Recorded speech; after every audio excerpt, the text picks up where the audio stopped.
Hello and welcome to Stretford Paddock. This is Off the Bar. I am joined... Is it? Yeah, it is. With Green King Sport. How are you doing, Steve? Right. It's nice to see you. Adam McKola, nice to see you. Hear that noise you just did? His little ring piece bouncing off the floor. Yeah, it sounds like off the bar, doesn't it? Oh. Off the bar. Lovely. How are you, Adam? I'm good, you alright? I'm doing very well. Today we're going to be talking about some issues that Manchester United and Ten Hag need to fix. If you talk like this, do people take you more seriously? I do this sort That's of the one. politician's That's point. the politician one because that's aggressive. So we've got five things that Ten Hag and Manchester Manifesto. United need to address and resolve before we can be truly successul at Manchester United. Oh, and that with the hands as well. That's So really sort Tony of Blair did a lot of it's that. robust. It's blocked Did a down. lot of illegal invasion as well, what? Of course. Only a couple of illegal invasions. Well, there was an illegal invasion through United's midfield against Wolves. Was it illegal? Well, we let it happen. But the CDM area and the midfield area is one of the first things we're going to talk about. We're going to talk about some transfers, we'll talk about the ownership situation, facilities, all that sort of thing. But I want to start in that midfield. Against Wolves on Monday night, it was you could have driven a bus through it, whatever you want to say. The amount of times they just pissed through our midfield. Yeah. How do buses fit in the same lane that my car fits in? And people sit 2 by 2 with a gap in the middle. It doesn't seem right, does it? It doesn't seem right. Fold that round your head. Yeah. It's mad that. That is mad, actually. It is Roads are actually wider than we 2 think. by 2 with a fucking corridor down the middle. what I always and yet think? me with a handbrake and another person is full. Yeah. Joe, mate, I want answers. I always think about the first time someone saw a double-decker bus. He'd It blow must your have head been a great day, that, isn't it? Yeah, it's You know, like, unbelievable. oh my God, bro. There, you Someone's could go like, Someone's going, upstairs. hey mate, we're in the future. why is that house coming towards me? It's a bus. Do you reckon some people were like bus. totally against it? Like, I can't be accepted. What if it tips over? It's Satan's work. You can't have stairs in a car. That's mad. You can't have stairs in a Think about this, car. right? I have to wear a seatbelt in my car. Yeah. Yet this moving There's some 80-year-old woman holding onto a pole. 96 rattling around. of us on Not it. even a pole, a little loop. Just holding onto a fabric loop, going 50 miles an hour down a dual Bosh. carriageway. Yeah, it doesn't really make sense. But anyway, with that old lady holding onto the bit of fabric, anyway, going 60 miles an hour down there a is dual no way carriageway. this With stays on top. Casemiro. She drove past Casemiro for Wolves. You know on what Monday. I think the issue was in our midfield? What's going on? I feel like it can work. I feel like it hasn't worked so far. And I feel like in pre-season, we never got to see our best 11 together enough. Whether that was an oversight by Ten Hag or he's trying to get them to build up to their peak fitness kind of like in the middle of the season, which would kind of maybe make sense given the amount of games you get. Yeah. But I felt like Bruno and Eric Fernandez were just... Bruno and Mount, you mean? Bruno and Mount, were just far too loose. Like, ahead of... When one of them went, both of them went. They both were then basically part of the attacking line. Casemiro's left on his own. Yeah. We know what Casemiro's like anyway. It's just steaming around, trying to deal with things. Like I think he was on it. Box at some points, but he was on it to deal with stuff. He was just left so open and so exposed that it didn't work. You can understand why the manager was trying to implement Kobbie Mainoo next to him. And I wouldn't be surprised. Look, I've been a little bit frustrated with Anthony's performances. If we see at Tottenham Bruno go on that right, and then he just packs the midfield then with Eriksen, Mount, and Casemiro. And I actually think it'll be the other way around against Spurs. I think it'll be us penetrating them. I think they were so good on the transition because we had a high line. And they was like, listen, we've got 4 days to work on it. We're going to Old Trafford. It's a win-win for us. We win. Oh, we'll probably put them under a lot of pressure. It's literally a win-win. They lost and won as far as Twitter's concerned. So I think when United can't prepare for whatever they're going to do because we don't know what they're going to do, because even they didn't really know what they were going to do. They broke with some ferocity as well when they were breaking it on us. So I think we wanted to elicit an element of control, and I think against teams that maybe aren't going to have a lot of the ball, I think having Mount, Bruno, Casemiro makes a lot of sense. But if it's a team that's going to transition the way they did, we have to be better prepared for that transition. The midfield was the symptom. That was the visible symptom. But I don't necessarily think that the midfield was the problem. I think that, yes, the positioning of either Mount or Bruno, one of them maybe should have supported Casemiro a little bit better and maybe just given him half the pitch to cover rather than the entire pitch to cover, which was... There was also an issue with our fullbacks though, like, when one goes, you're supposed to shuffle across, and Bruno's, Mount or Bruno come back and kind of create a little triangles and that. But both fullbacks were gone. Yeah. And Eriksen and Bruno, Mount and Bruno were gone. Because they were sat so far back. It was so horrible. Because they had sat so far back, I think we pushed onto them naturally, but they broke out with such pace that it shocked us. Surely that can't continue to shock us. Because if we want to play high possession, high line football, no, but I think Steve probably alluded to the fact that we didn't know what to prepare for. No, but even if you don't know what they're going to do, if you're pinning someone in and they're sitting back, the only thing they can do is try to counter attack. Yeah, but they countered with these specifics are unknown. They countered with players that we thought we knew. Yeah. I did a podcast with Ash before, and Ash goes, it was literally like he just told him, "Hey, you see how fast you ran last year? Can you run faster? Yeah, double that." Because that's what it was like. It was just quicker. No need for any reason. But we felt really slow. I was going to say, do you think unpredictable? I almost thought United looked like they'd done fitness training that morning. Everyone was so slow and sluggish and lethargic. Do you think they're like either not fit or so knackered from pre-season that he's been drilling them so hard that maybe that fitness is on the way? Right. Have they been drilled that hard? Well, I don't know. That's what I'm saying. They may have been on the training pitch, like that is my but they're never in games. How do you feel at the moment? I feel I've slept better and earlier than I've ever slept in my entire life. How do you feel at the minute? I'm going to bed at like 10:30. Hey, since America, I'm asleep by midnight, definitely. Yeah, definitely. Which is a completely new thing for me. I fucking passed out on the pitch on Saturday. Nap time. You weren't even playing. You were just stood at the side and you passed out. We probably had one too many late nights, which the players haven't had, but we was just watching them and we're knackered. Like Ronaldo is still knackered. I can only play him for 45 minutes at the moment. And he stayed on English time, the idiot. Yeah, he did. So which is one of the most bizarre things I've ever seen. I had to look into it just for my own mind. I wouldn't do a video and go, this is the cause of United's being shit, because there was obviously more of that, but I think it's a factor. I looked into it. Wolves played one game about a month ago in Portugal, and the rest of their games was at Molineux. Really? You can't say it's not a factor. No. You can't say that every player, if money wasn't an issue and sponsors weren't an issue, every single footballer would want to do that, wouldn't they? They would rather stay where they are, maybe go on holiday, obviously, but I don't think it helps United going from the East Coast to the West Coast. Doesn't make sense. No. There's a start. Go from the West to the East. Yeah. So just as in that area then, that CDM area, obviously Mainu was brought in sort of surprisingly a little bit. He was involved more. We're hearing talks of Amrabat being a target, and we'll talk about why maybe that's not happening at the minute. But do you think he wants more cover there, as in game by game? I think he wants more quality there. I think he wants more numbers there. Yeah. I think there's a lot of reasons why you want to sign someone. I think it's clear he doesn't mind McTominay, but he doesn't quite fancy him. Otherwise, you'd see him a lot more than we have done. Fred has left. Donny van der Beek's on his way out. So we actually need midfielders. Even if we kept Kobbie Mainoo, we still need a midfielder. Kobbie Mainoo now being out until what? December, January? I've not heard what's what with it. He said the first part of the season, the first section of the season. The word that was used was like, it's not a little amount of time, but they didn't give a time.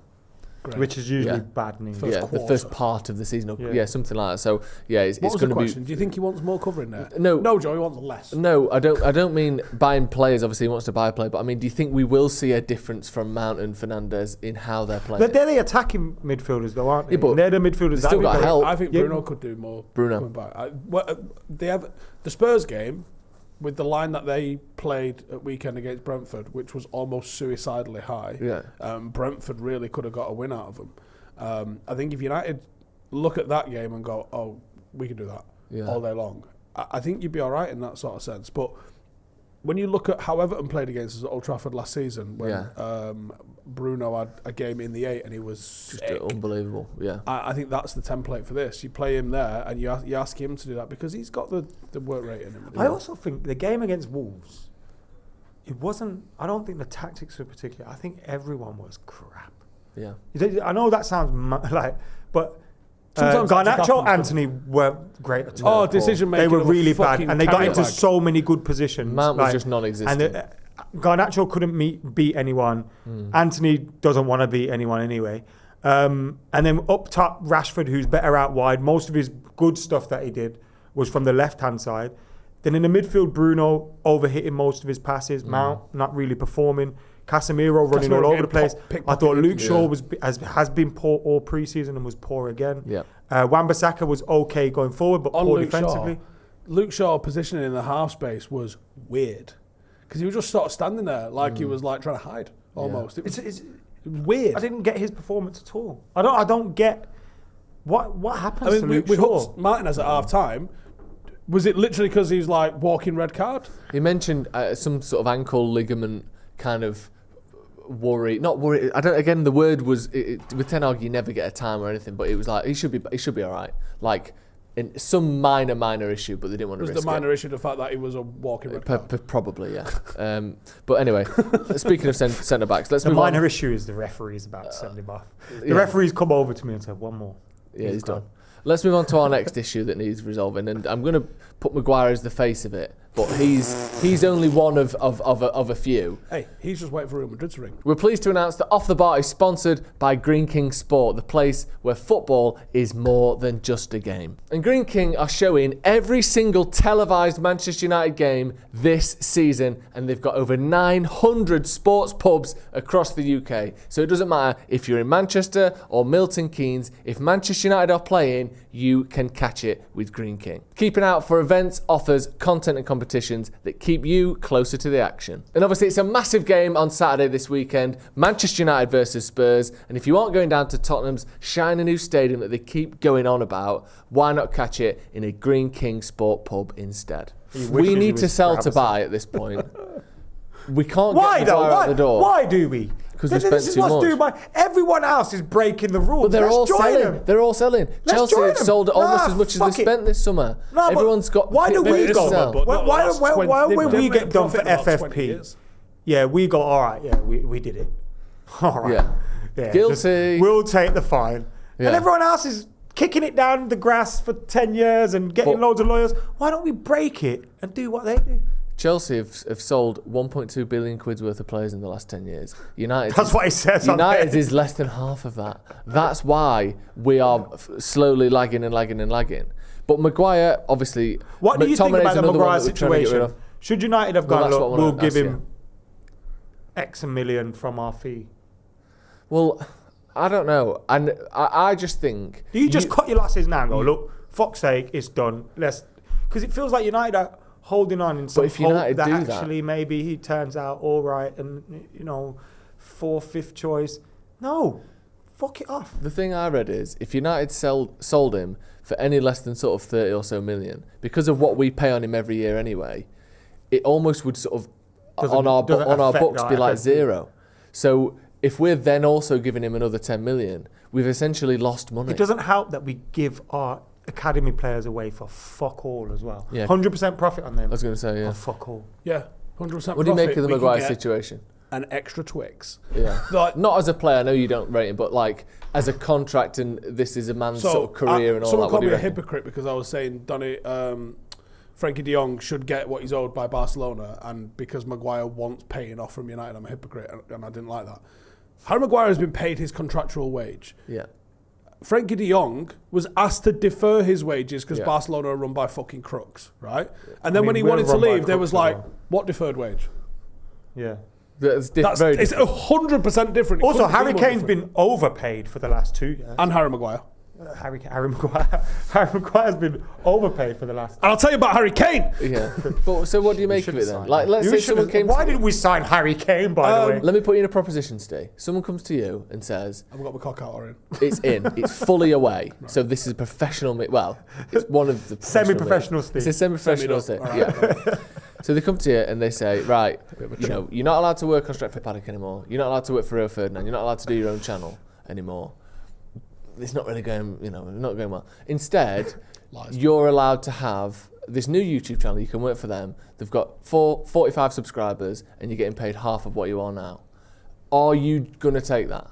Because that's what has been offered to Harry Maguire to go to West Ham. No, but in this situation, he's not on Rio Ferdinand's podcast because he's 5th choice. I get that. But if Joel don't turn up and Rio don't turn up, and some other Harry Ferdinand don't turn up. That was walking past. Danny Murphy hasn't turned up.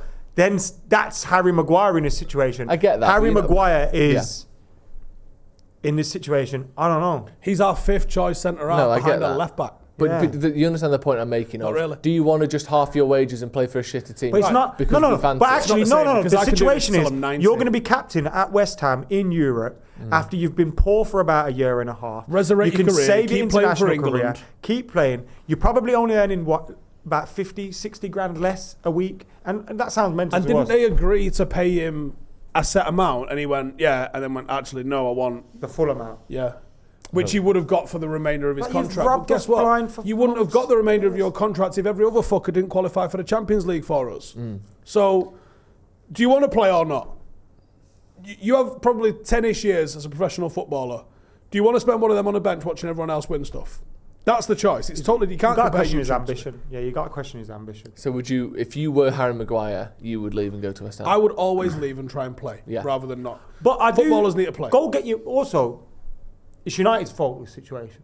We've paid him so much. And we offered to pay him, though. It wasn't saying, like, no, you're not getting paid. There was like, we'll give you $7 million to, like, lessen the blow of having to deal with David Moyes or whatever we've said it's going to be for. I think he's just like, yo, I'm going to make your life hell. No.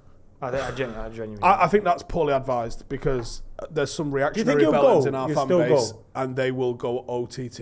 I mean, that's just daft. But do you think he'll still go? Because West Ham felt like... I feel like he will still It doesn't go, yeah. feel like another team that's going to come in for him. Well, apart from Real Madrid. 'Cause I don't know if you noticed, but Militao's injured, so that obviously means Harry Maguire's top of their list. Because If like, Real they haven't got any Madrid fucking tellies in Madrid. sign Harry Maguire, I will do a news announcing that with my cock out. I don't know if that actually... It won't be on camera. that It'll hurts be all of down us. here. But Ethan will be able to see it. Yeah, it will be. He'll be able to smell it, let alone see it. Smell it across the room. Bloody hell. Smells like cocoa butter. It And does. jelly babies. The next problem that we need... Cheetos. That United... The next problem United need to fix is the ownership. Arguably the biggest problem. we and can't probably the fix biggest this. So what are we going to do between the three of us to sort this out? Well, we can't fix any Well, of shut these the things, fuck Steve. up then, Joe. Steve, you haven't been talking about Man United for the last 8 years because you thought you could change things. You've been talking about it because you're interested. And you're interested in the ownership because I'm telling you Joe, are. Don't put words in my mouth. What have you... What have Body you, parts in his mouth. yeah, exactly. What makes you think that I don't think I can change things at United? Well, you can maybe change small things, but, you know, you're not getting Harry Maguire sold, I don't think. Ownership. Don't put doubts on me. Don't What limit me. I'm not trying to change anything. What effect do you think this is having, if any, on how the club's being ran on day by day? The whole thing's been up in the air for 9 into other months. things, right? They can't make a decision. They've got 2 offers on the table, Yeah. right? One that keeps them involved. Are them offers still on the table? I don't know. Yeah, I don't know. Yeah, they are. They might I have don't gone, even you know if there's a table, Adam. Right? Yeah, that's So who the fuck knows? But according to things, Yeah. there was a table, and on the table was an offer from definitely not the Ponytail, baldy face. the country of Qatar, and potentially from a guy that likes cars, like and bikes. And pollution. So most men like cars and bikes, fracking. don't they? Like, Yeah. so I have no fucking clue. Because of the NDAs, like, no one's really allowed to talk and everyone has to leak things through Fracking third isn't that parties thing and- that you stick up your ass either. What's that then? Film a cracking. Fracking. I thought I was the one supposed to derail this.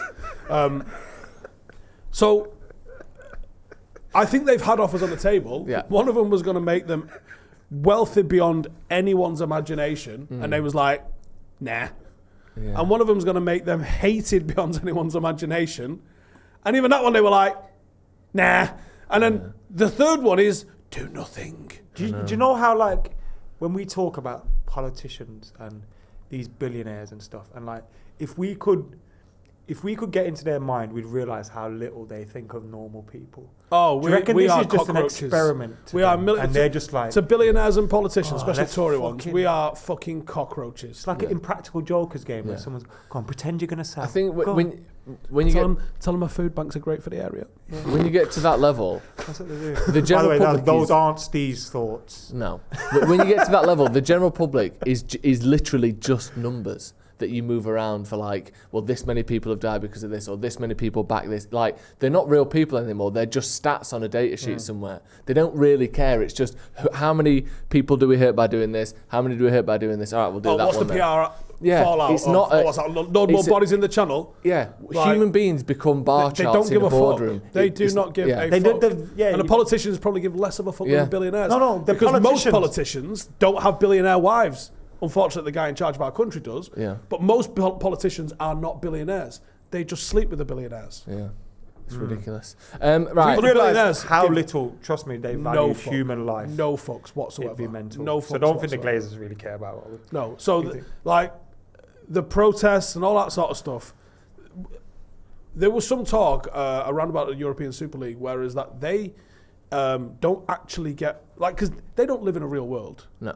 They don't have social media accounts. They don't. Some of them they probably do, but they're probably social media accounts, social media that we don't even know about. That's how mental United fans have gone about the situation. I rate it. I love it. They found all their family on Instagram and stuff. I'm like, yeah, I'll add her. I'll add him. Tell your dad to sell.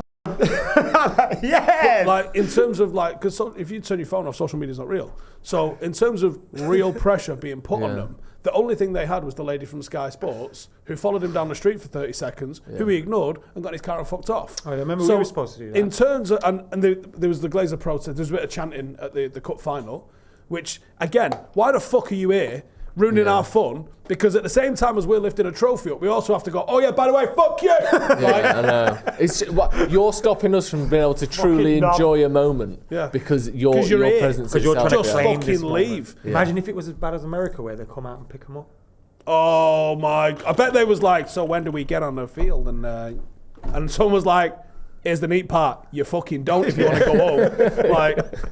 No, they're not getting the pressure to them. Yeah. And I don't know if they're ever going to get the pressure to them. The protests have been horrible, and in terms of in a good way. Yeah, in a good way. Yeah. But they've been fucking. We stopped a game. Yeah. There's been seismic fucking protests, and it doesn't matter. Yeah. And if they keep hold of the club, the protests will continue, and they should, and they might even go up a notch or two. Oh no! I think there's going to be riots if they do that. The day that I still don't think they care. No, they don't care. I mean, look at 05. I was a kid back then, but I remember that stuff. You know what I mean? I was on the camouflage around some of it, but balaclava. It was mental. It was mental. I remember the Debrecen game as well when they turned up. Remember when there was works going on at Old Trafford and they came for that game? We won 3-0. There was just constant protests over them, and they've never give a shit. There would riot vans outside Old Trafford. There was a sitting on the forecourt about 2005. It might have been just after the takeover. A lot of people got nicked. I wasn't one of them, and that's not saying I wasn't one of the ones that got nicked on that day. But they kept that was as they were coming in. So there were people trying to sit on the floor as they went, and the police were just lifting people, and they. So put Just Stop Oil shirts on now, they'd be all right. They don't give a fuck. They do not give a fuck. And I don't know if they'll ever give a fuck. And the problem is, whether we're sold or not, this club comes around for sale probably once in a generation. Yeah. We're never going to get what I want. No. Which is true fan ownership. You're never going to get that. That ship sailed 2000 really, or 99 when that ship sailed when we were a PLC, man. Well, there was a time when we stopped. 14. When the Royal We stopped the Murdoch takeover. The Monopolies and Mergers Commission stopped the Murdoch takeover because it was seen as anti-competition, which is fucking hilarious, by the way, with some of the stuff that's been allowed since. It was stopped in 98, and Shareholders United, as it was at the time, were told fans, I think they had 23 or 28%, I think it was. I think it might have been 23%. And they were told, if you double your shareholding as a fan base, you will never be taken over. And we didn't listen. And then horse, spunk, Glazers, bosh. Do you know what I mean? And you're in the situation that you're in now. Tough, innit? You can never know what's coming down the pipeline, but obviously if you could go back. Hostile takeover. Yeah. What was coming down the pipeline? It was one of those fucking oil pipelines that you can stand an elephant up in, and it was just fucking pure unadulterated feces. Yeah, it was. Next up, facilities, stadium. It kind of goes under the ownership banner. I got a lift that goes all the way to the top of the roof. It's hilarious. Cerulean. I ain't got a license, we get cans from the supermarket. Frank? Do you want room temperature cans? Yes. We had a gaff for you. Do you want pies you can't eat for a day? Sunshine We had a gaff for you. Do you want a queue that is so long that you start queue before halftime and still don't get back to see it until after halftime? I'll give America this, right? They have decided that sports are about socialising, eating and drinking, and fuck me, they do it well. They do it well. They do it really well. I don't buy anything at United because I want to watch the game. Yeah, exactly. Like, I'm not going to get in there 2 hours early just so I can have a pie that I can eat at the next match. And I'm not going to have a beer because it's fucking, for starters, it's Carling, and that can fuck all the way off. Yeah. And for two, it's the most egregious. It's room temperature Carling. Yeah. Like, Carling's bad when it's cold. And no beer's bad when it's cold. No. But Carling at room temperature, it's just shit. It's like that Peter Kay thing. It's like one thing and loads of mirrors.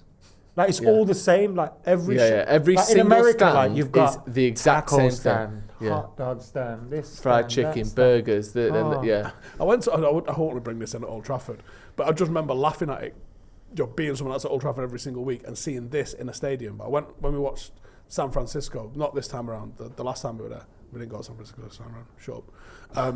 We went to watch San Francisco Giants at the baseball stadium, and in the corner they had a wine bar. I can imagine you sitting in the wine bar. Yeah. VIP rooftop bar, remember that? They had fucking booths behind the net.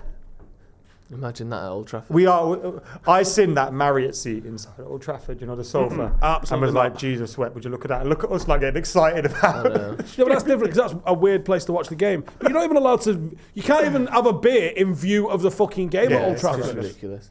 Like, I wouldn't want all of those things at Old Trafford. I don't want it to be a food first event space. I don't mind. I think that affects crowds. That's why baseball makes sense. Yeah. Because it's not for the game, is it? But some of that would be good. Like you said, it's literally a carbon copy. There's about 5 savoury things on the menu, and it's the same everywhere you go. There's about 5 sweet things on the menu, and then there's 2 wines, a beer, and that's it, pretty much. And it's it's just. Do you want Strongbow? Do you want Carling? Yeah. Do you like it at room temperature? Yeah. Like, there's no effort. But that's not going to change until the new owners come in, is it? Obviously. Well, it might change then, I guess. They don't give a shit, man. No. They don't have to put effort in.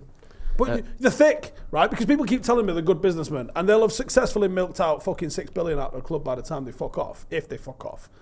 But if you was good businessmen, run your business better, make more fucking money. Call me old-fashioned. But we just seen from them, that's all they do, is they just dilly-dally, don't they? For months and years and years and years, and then it's a decade's gone by, you've not really done anything, and now it's going to cost twice as much to do it because you've waited. Like, they just wait and do nothing. That's their whole thing. Let's move on to our last point then. And another thing that's the massive elephant in the room sort of hanging over the club at the minute is the Mason Greenwood situation, which, even without having to comment on your thoughts on it, obviously feel free to, but the way this situation is being handled is quite bizarre to me. It's being handled so poorly. I think when you look at, there were leaks the other week about them it being delayed because they had to speak to the players that were at the Women's World Cup, and then those players end up getting abused, and you're just thinking, you're not dealing with this situation like an organisation and an institution the size of Manchester United should be dealing with it. And whatever decision they want to make, I personally think if he wasn't as great as a footballer as he is, and look, I personally believe, can I just say was? He was the best youngster I'd ever seen since Rooney. That's how good I think he is. But I think if he wasn't that good, he'd already been gone. Yeah. Which shows you the issues that we kind of have at play here. We've seen it in the past, and people will point out other clubs that have done similar things, but ultimately, this is Manchester United. We're Manchester United fans. We want to see Manchester United run the best.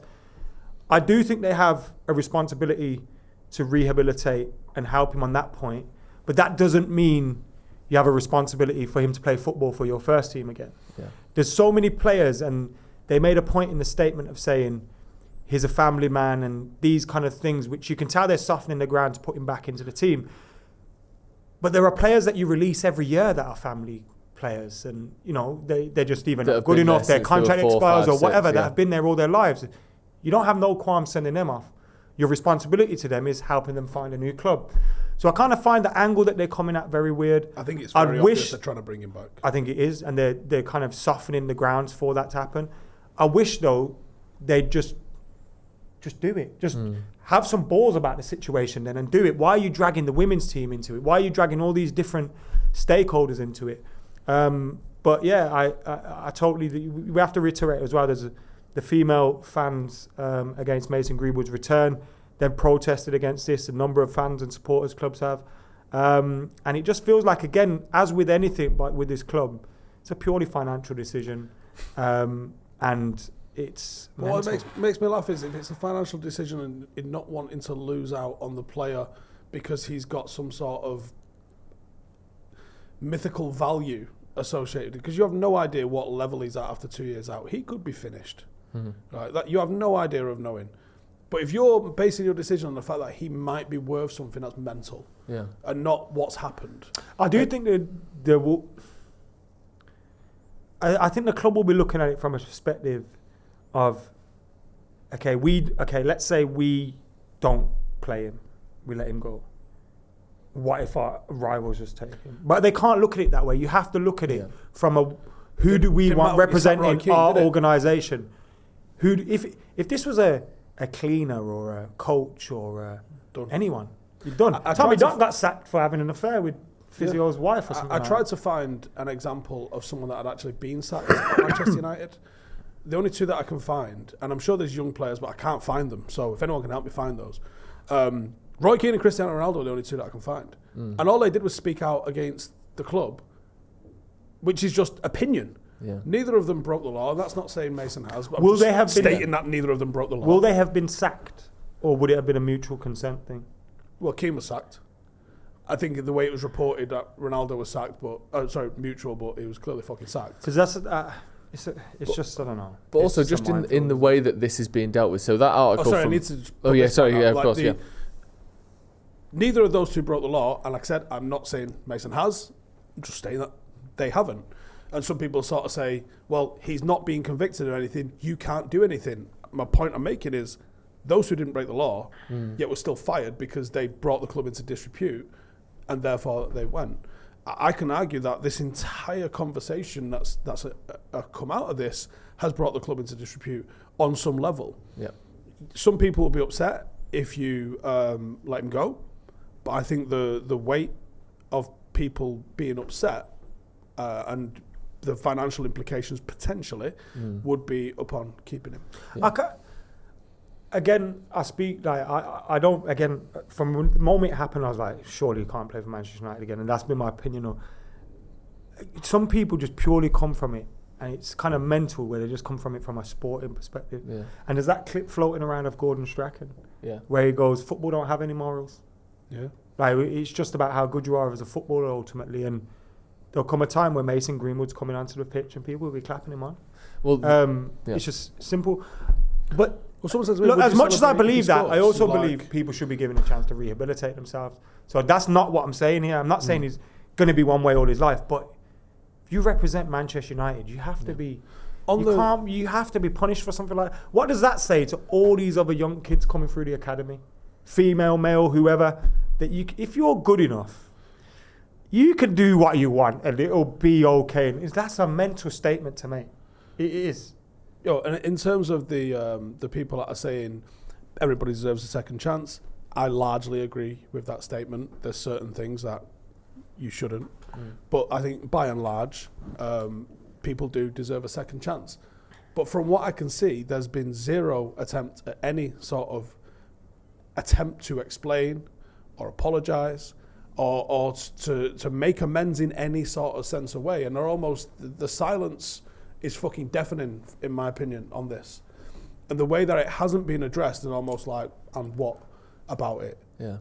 I saw what I saw. I imagine we've all seen and heard everything that we saw. And like, if this had come out at the time, this was role play, this was falsified, this isn't me. If that's not you, it comes out ages ago. Yeah, some way to explain what's happened, but the amount of time that's gone on, the only conclusions people can draw is, that is you. That happened, and the fact that there wasn't a conviction doesn't take away from these incidents happening. Part of that statement says he won't be part of things for the foundation for the short to medium term, and that tells you there's a problem. Yeah.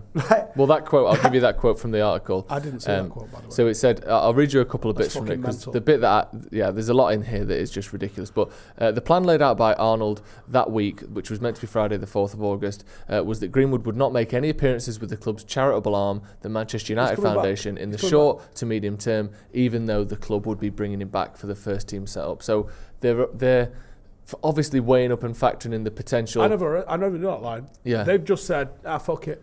Well, this whole article, I mean, just the way United have handled it. So obviously, the Athletic have managed to get, and I would guess, correctly as they typically are. Knowing everybody that works there on the United side of things, there's no fucking way that's gone on there without it being extremely well sourced and probably stood up by somebody else. And also, a lot of people bring up that